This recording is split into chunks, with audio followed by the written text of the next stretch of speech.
casa.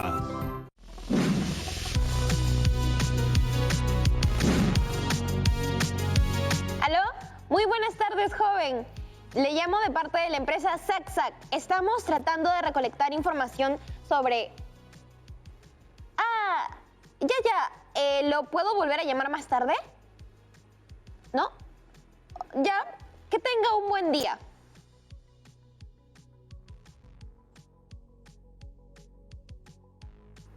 Hola, te hablo de la empresa ZagZag. Estamos haciendo una encuesta a jóvenes entre 18 y 25 años sobre actividades culturales y recreativas durante la pandemia. ¿Aceptaría participar? Bueno. ¿Sí? Genial. La primera pregunta es, ¿cuántas horas dedica al día a realizar alguna actividad cultural o recreativa? 3 horas más o menos. ¿En los últimos 4 meses leyó usted algún libro? Libro no. Leí noticias en Facebook. ¿Eso cuenta? No. Voy a poner que no leyó un libro en 4 meses. ¿Le parece?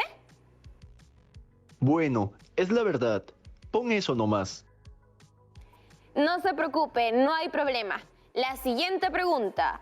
¿En los últimos 4 meses usted ha visto alguna película? ¿Cuentan los DVDs? Cuentan, claro que cuentan. Entonces sí. Ya, sí vio películas. Aquí tengo otra pregunta. A ver, ¿en los últimos 4 meses ha jugado algún videojuego? Sí, en mi celular tengo uno. Ya, genial. Y la última pregunta es, del 1 al 10, ¿cuán estresado se ha sentido últimamente? Siendo 1 nada estresado y 10 demasiado estresado. Tal vez 7,5 para ser más preciso.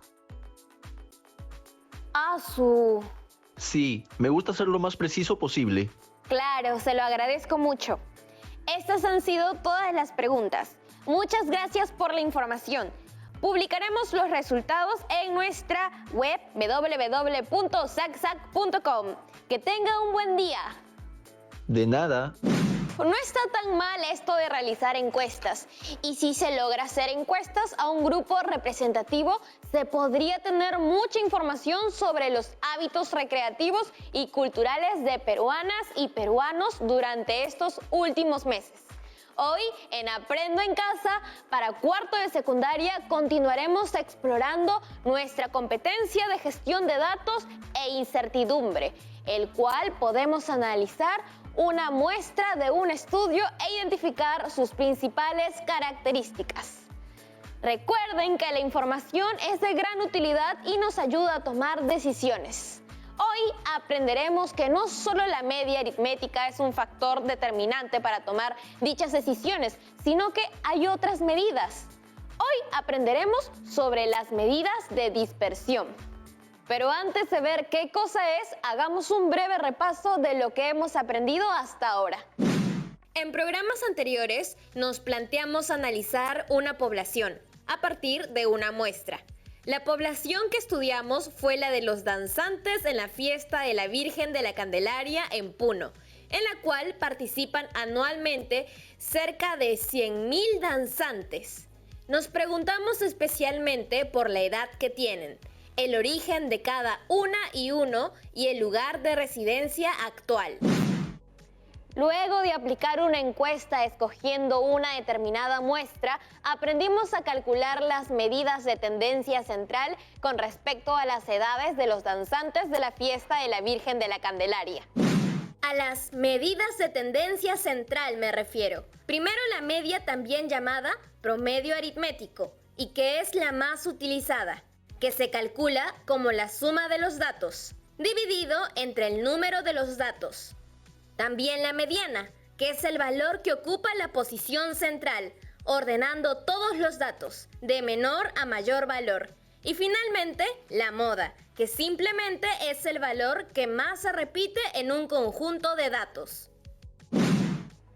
Sin embargo, estas medidas de tendencia central a veces no son suficientes para describir un conjunto de datos. Por eso llamaré a la profesora Liliana Brañez, que es una experta en estas cosas, para que nos explique justamente cómo procesar los datos recogidos y sacar algunas conclusiones. Hola, Yaremis. Profesora Liliana, ¿cómo está? Muy bien, gracias por preguntar. ¿Tú? Pues un poco preocupada en verdad, porque quiero ayudar a mis amigas y amigos de cuarto grado, pero creo que necesito ayuda con este tema. Claro, ¿en qué te puedo ayudar? Bueno, pienso que tal vez podríamos empezar con una explicación breve sobre para qué nos sirve lo que estamos estudiando. Sirve para mucho. Mediante la competencia de resuelve problemas de gestión de datos e incertidumbre, podemos describir a una determinada población. Por ejemplo, podemos calcular cuántas personas están en situación de desempleo tomando en cuenta sus regiones y edades. Y además de describir el presente, ¿para qué más nos puede ser de utilidad? También se puede usar para predecir ciertos comportamientos y tomar decisiones. ¡Wow! ¿Y cómo es eso? Por ejemplo, si identificas que las personas mayores de 50 años han dedicado por un periodo de 6 meses más tiempo los fines de semana a ver videos en redes sociales que de lunes a viernes, eso constituye una tendencia. Y a partir de ella puedes pronosticar con cierto grado de precisión cómo será el siguiente mes. ¡Qué interesante, profe! No sabía que podía predecir el futuro. ¡Qué chévere! No siempre se logra porque puede haber factores externos que cambien todo el panorama, pero en condiciones normales, digámoslo así, sí puede ser de gran ayuda para darle una mirada al futuro. Por ejemplo, antes de la pandemia, seguro muchas personas del sector turismo habían hecho un pronóstico de la cantidad de turistas que iban a recibir, pero luego todo cambió. Así es. Sin embargo, creo que en el caso de nuestro estudio es bueno empezar por lo básico. Sí, creo que antes de lanzarnos a pronosticar, lo mejor es entender cómo se dan ciertos fenómenos o cómo se comportan las poblaciones en el presente. Estamos de acuerdo, Yaremis. Profe, justo le quería compartir unos resultados curiosos. A ver, cuéntame. La semana pasada hicimos una encuesta a 48 danzantes de la fiesta de la Virgen de la Candelaria y obtuvimos unos datos. Pero resulta que uno de nuestros amigos de la ciudad de Puno, que también nos está siguiendo en Aprendo en Casa, me comentó que aplicó la encuesta que elaboramos a otra muestra de 48 personas y obtuvo datos muy diferentes a la nuestra. Lo curioso, profesora, es que tuvo como resultado la misma media o promedio aritmético. ¿Puede creerlo? Sinceramente, eso me ha desconcertado un poco. Interesante, pero si deseas quedarte con una muestra, ¿cuál de ellas elegirías? Bueno, estuve investigando la media, es una medida de tendencia central que representa un conjunto de datos, pero no mide qué tan alejados están los datos con respecto a este valor. Le muestro en pantalla mejor. Después de aplicar una encuesta a una muestra de 48 danzantes de la fiesta de la Virgen de la Candelaria 2020, donde una de las preguntas fue ¿cuál es tu edad?, obtuvimos el siguiente resultado. Tras ordenarlas de menor a mayor, identificamos que las edades van desde 14 hasta 48 años. Y en la clase anterior, calculamos la edad media, siendo esta igual a 30 años. ¿Y cómo le fue al estudiante de Puno que mencionaste con otra muestra? Él también aplicó una encuesta con la misma pregunta sobre la edad y la misma cantidad como muestra, o sea, a 48 danzarines, teniendo edades diversas. Tras ordenar las edades, se obtuvo este resultado y, como podemos observar, las edades van desde 19 hasta 41 años. Bueno, la verdad, eso es normal.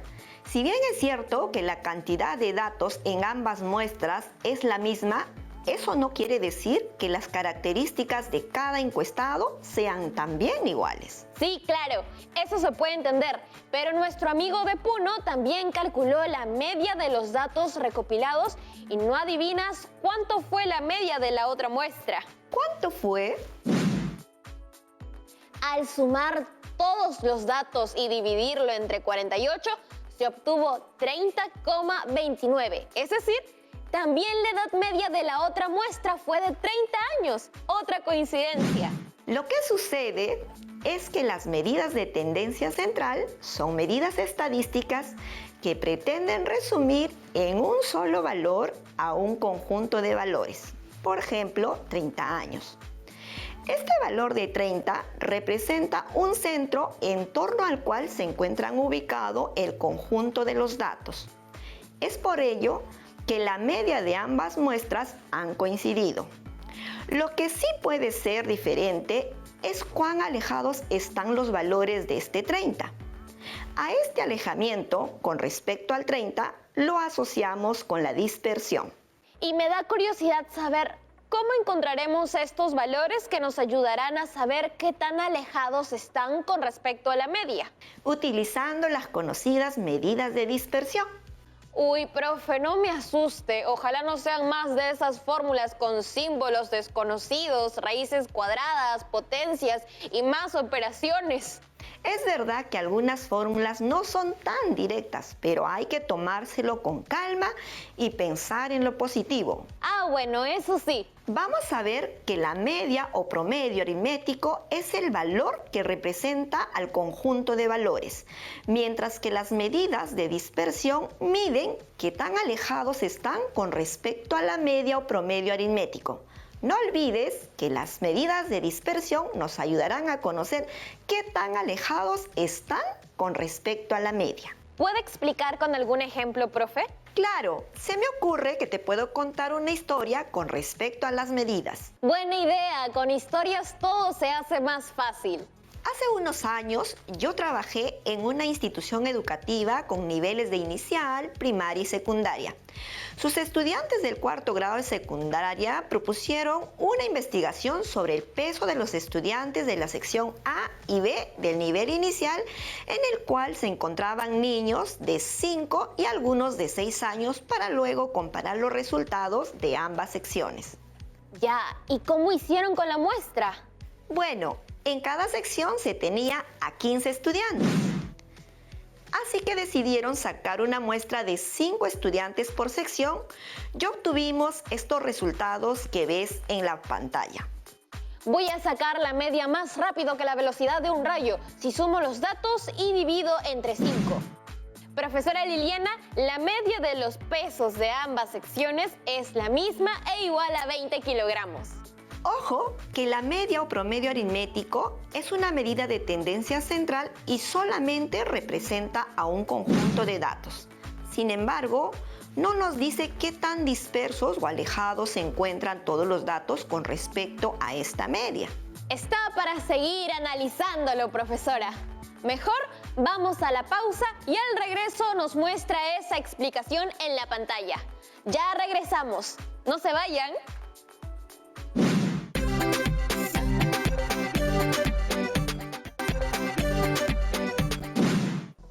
Estamos de vuelta en Aprendo en Casa. Antes de la pausa, la profesora Liliana nos estaba explicando cómo funcionan las medidas de dispersión. Sí, para entenderlo mejor te voy a compartir mi pantalla.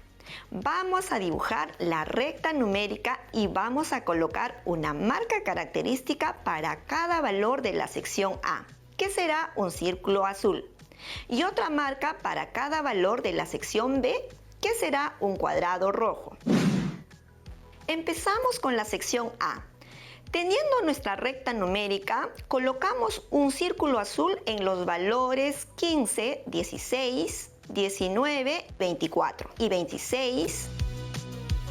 Para la sección B, teniendo nuestra recta numérica, colocamos un cuadrado rojo en los valores 18, 19, 20, 21 y 22. Profesora, ahí justo podemos ver que en la sección A los valores están mucho más separados entre sí.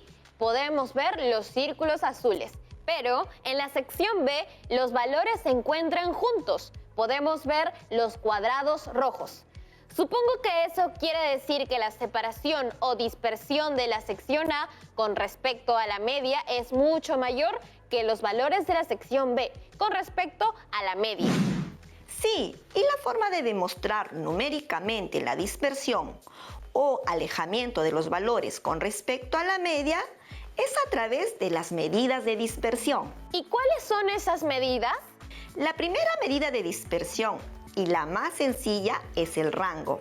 Es también conocida como recorrido o amplitud, que básicamente es la diferencia entre el valor mayor y el valor menor de mi variable.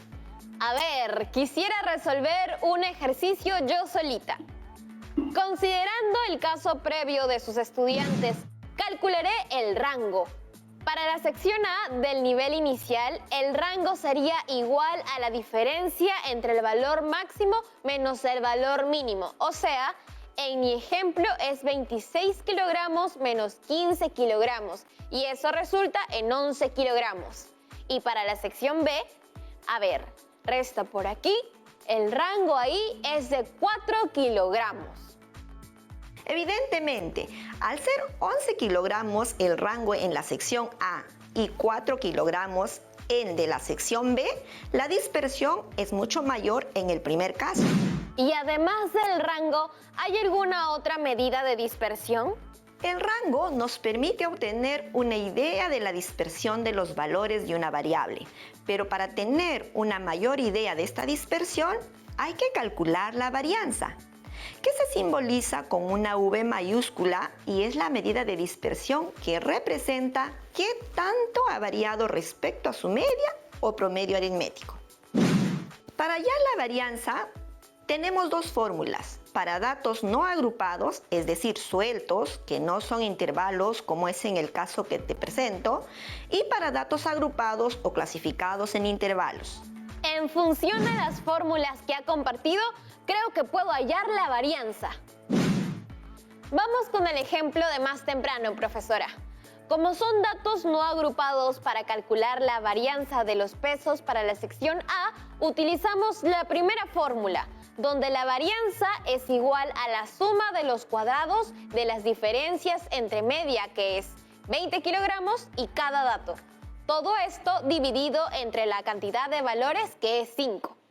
Al resolver las operaciones, tenemos ya un resultado de varianza. Muy bien, ahora calculamos la varianza de los pesos para la sección B. Y tenemos el siguiente resultado. En otras palabras, la varianza para los pesos de la sección B sería 2 kilogramos al cuadrado. Con este resultado, ahora podemos ver que la varianza de los pesos en la sección B es mucho menor que en la sección A.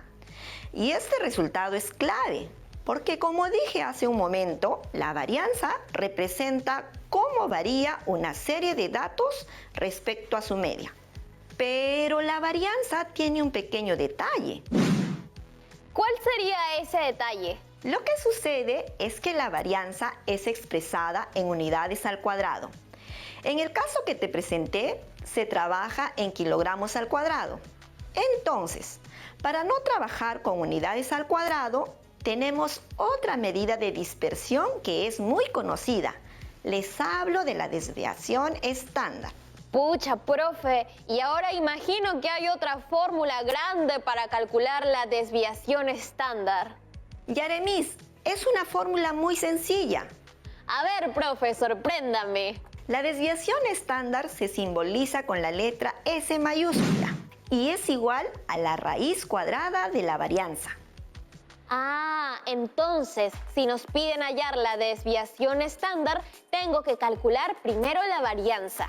Y nos podemos basar nuevamente en los datos de los pesos de los niños de inicial, calculando al toque con la fórmula. Así, al reemplazar en la fórmula, obtenemos estos resultados que vemos en pantalla. Así calculamos la desviación estándar de cada sección. Como hemos visto, la desviación estándar mide la dispersión o qué tanto varía cada uno de los datos con respecto a la media. Si no hubiera ninguna variación en los datos, si fueran todos los datos iguales, digamos, la desviación estándar sería 0. Se podría concluir que mientras más cerca a 0 se encuentre la desviación estándar, quiere decir que menos dispersos o menos alejados se encuentran los datos con respecto a la media. Exacto. Ok, creo que le voy entendiendo la gracia a esto. Igual me parece que es necesario repasar bastante e intentar hacer algunos ejercicios para no olvidarme, profesora. Sí, a las personas que nos están viendo, yo les recomiendo tomar nota de todo y luego practicar en casa y pensar en formas de aplicar esto en la vida real.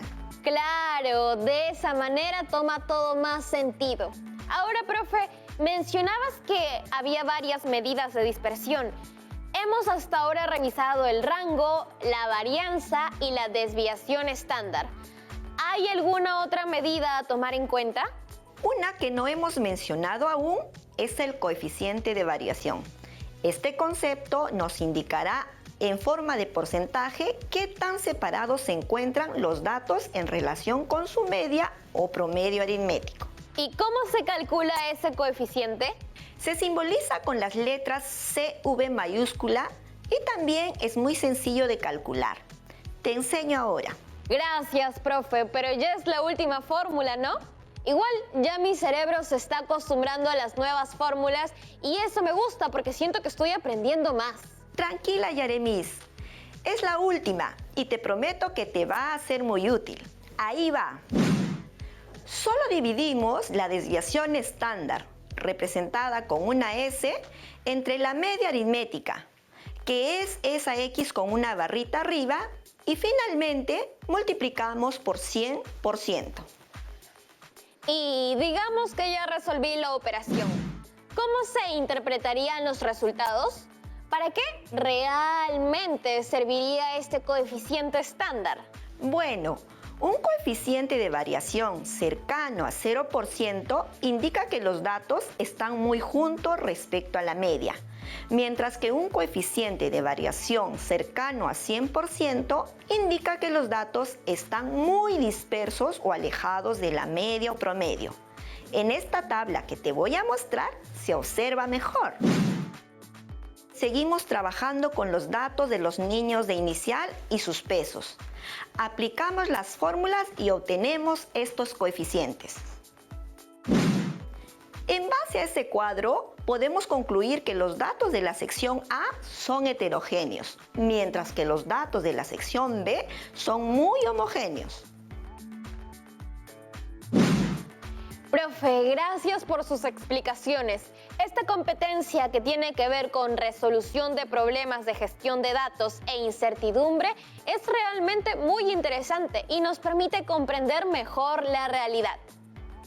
Sin embargo, como todo tema nuevo, una tiene que acostumbrarse a sus jergas, varianza, rango, desviación, estándar, coeficiente de variación, marean un poquito. Poco a poco, hay que tenernos paciencia. Creo que las y los estudiantes de cuarto deben tener varias dudas. ¿Qué tal si empezamos con el bloque de preguntas? Adelante, soy toda oídos.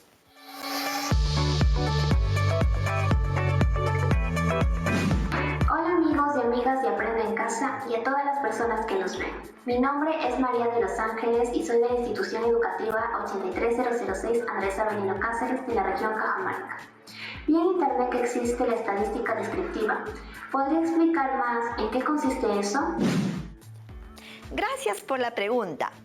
Todo lo que hemos aprendido hoy está relacionado con la competencia de resuelve problemas de gestión de datos e incertidumbre y claro, con la estadística descriptiva.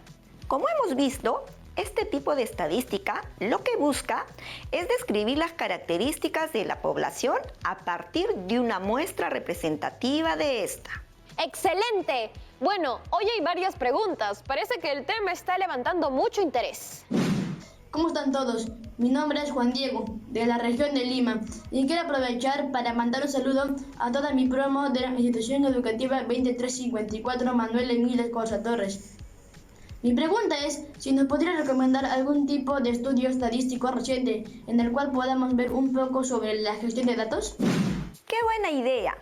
Lo que te recomiendo es que navegues por la página del Instituto Nacional de Estadística e Informática. Ahí puedes ver la encuesta demográfica y de salud familiar, también llamada ENDE. Otra que puede ser interesante es la ENARES, que es la encuesta nacional sobre relaciones sociales y la cual tiene como objetivo cuantificar el nivel de violencia familiar en el Perú. Finalmente, una que ya hemos visto en este programa, pero que igual vale la pena volver a revisar, es la Encuesta Nacional de Percepciones y Actitudes sobre la Diversidad Cultural y Discriminación Étnico-Racial, que fue la primera encuesta que hizo el Estado peruano para dimensionar cuánto racismo hay en nuestro país y cómo nos afecta. Gracias, profesora Liliana. Creo que con estas recomendaciones y todo lo que nos has enseñado hoy sobre las medidas de dispersión, vamos a entender cada vez mejor cómo se comportan los datos. De nada, Yaremis. Y si algo no quedó claro hoy, no se preocupen. Estoy segura de que sus docentes podrán ayudarlos a resolver sus dudas. No tengan miedo ni vergüenza de preguntar. ¡Genial! Hasta pronto, profesora Liliana. Muchas gracias. ¡Uf! ¡Qué intenso ha estado hoy! Aprendimos sobre las medidas de dispersión, como el rango, que es la diferencia entre el valor mayor y el valor menor de mi variable. También que otra medida de dispersión es la varianza, que representa cómo varía una serie de valores o datos con respecto a su medida. Tampoco olvidemos a la desviación estándar, que mide la dispersión o qué tan alejados están los datos con respecto a la media, que a diferencia de la varianza se mide en las mismas unidades que los datos. Y finalmente, aprendimos sobre el coeficiente de variación, que indicará porcentualmente qué tan separados se encuentran los datos en relación con su media. Como en todo programa, les dejo un reto para que sigan aprendiendo en sus hogares. El reto será que calculen las medidas de dispersión de los datos cuantitativos que recopilaron en sus investigaciones. Ya saben que puede ser el peso o la talla de los danzantes de la fiesta de la Virgen de la Candelaria. Luego, traten de interpretarlo y redactar un pequeño texto acerca de por qué es importante calcularlo. No olviden guardar todos sus avances en su portafolio. Nos vemos en un siguiente programa de Aprendo en Casa. ¡Chau, chau!